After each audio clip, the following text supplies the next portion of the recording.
Good afternoon or evening, whatever your case is, Mr. Moon. Here is a video response to your question in the YouTube gaming community, episode 3. What is a review? And you asked two questions. What constitutes a review, and should you have to beat a game in order to be able to review it? I have sitting in my hands, or in my possession, 4 games that I have actually done reviews on this here website.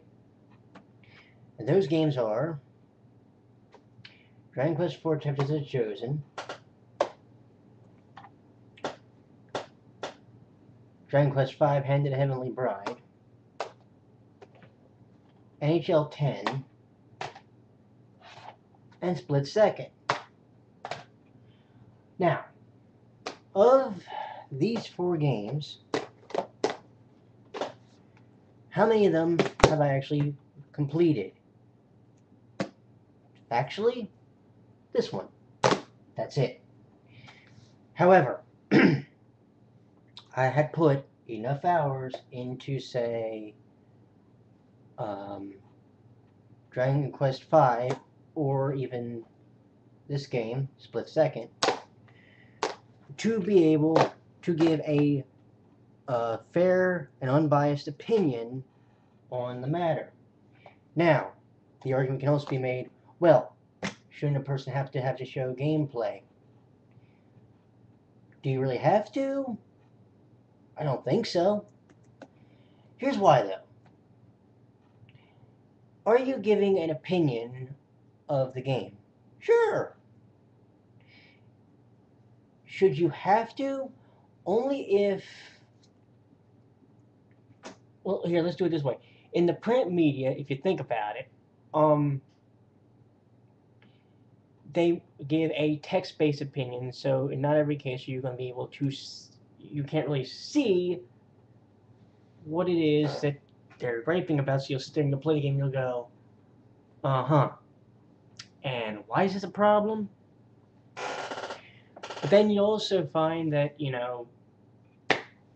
anyway, RPGs are sometimes, I think, the hardest to do a review on, because in order to, be able to do the proper review, you have to either sit there and, I guess in some cases you might have to sit there and play the whole game, and that can be a while.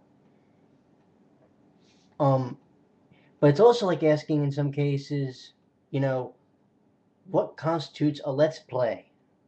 That should be another. If you want my opinion, that should be your next video.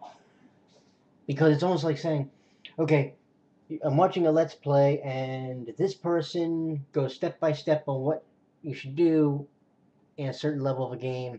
This person gives the bare minimum. Or I've actually seen let's plays where it'll say, let's play blank, and the person will show you the game, but they don't talk. So you're kind of like, you kind of in turn split hairs a little bit sometimes. When it comes to a review, do I like it? Would it be nice if the person beat the game? Sure, but the other thing is, when they say the game is X amount of hours, okay, are we going through the times you might have to level grind? Are we going through the time that you might be doing the side quests? Did you do side quests? Are we going through, did you try to 100% the game? Because if that's the case, then you got a problem, because now that minimum number of hours that you said the game is, you might have just added another 10, 20, 30. So any reviewer that says, well, the game is 50 plus hours, okay, can you give an exact number? And the print media does this all the time. Whereas, not just the YouTubers that do the reviews. I could probably look up on this the exact number of hours that it took me to beat the game, and it'll probably be minimum, I don't know, maybe 10 hours more than what they originally said. Plus, in the remake, there's actually a sixth chapter to go through. So, it's one of those deals. Um, sports games are always, I think, sports games are always hard to review, and I always wonder why people review them because it's the same every year. They should put a moratorium on those. And racing games are a real pain because you got to compare one game to another, and sometimes it just doesn't work. You split hairs. So, should you have to complete a game in order to be able to review it? No. If you played it far enough that you know you can give a fair and balanced review, you're fine. Okay?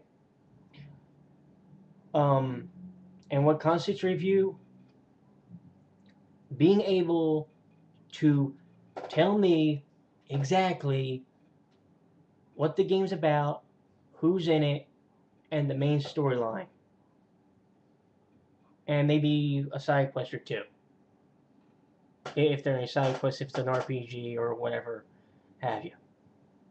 That's what my opinion of what constitutes review is, and no, you shouldn't have to complete it. You have a great day.